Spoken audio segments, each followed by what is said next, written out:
દાહોદના લીમખેડામાં આવેલા હસ્તેશ્વર મહાદેવ મંદિરના મહંત બ્રહ્મલીન થયા। સતાયુ વટાવી ચૂકેલા મહંત નારાયણપુરી બ્રહ્મલીન થતા હજારો અનુયાયીઓમાં દુઃખની લાગણી વ્યાપી। નારાયણપુરીજી મહારાજની અંતિમ યાત્રા મંદિર પરિસરથી નીકળી લીમખેડાના રાજમાર્ગો પર ફરી। મોટી સંખ્યામાં શ્રદ્ધાળુઓ, ધારાસભ્યો અને વહોરા સમાજના અગ્રણીઓએ પણ પુષ્પાંજલિ અર્પી। અંતિમ યાત્રા દરમિયાન ગામમાં ધંધા રોજગાર બંધ રહ્યા।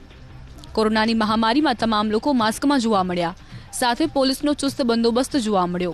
અંતિમ યાત્રા બાદ મંદિર પરિસરમાં જ સમાધિ અપાઈ। પરમ પૂજ્ય મહારાજ શ્રી છેલ્લા 38 વર્ષથી અન્નનો ત્યાગ કર્યો હતો અને માત્ર ફરિયાળ ઉપર જ રહેતા હતા। બ્રહ્મલીન મહારાજ થવાથી અમારા લીમખેડા નગરજનોએ ખૂબ જ દુઃખની લાગણી અનુભવી છે અને ખૂબ મોટી ખોટ પરમ પૂજ્ય બાપજીને જવાથી અમને પડી।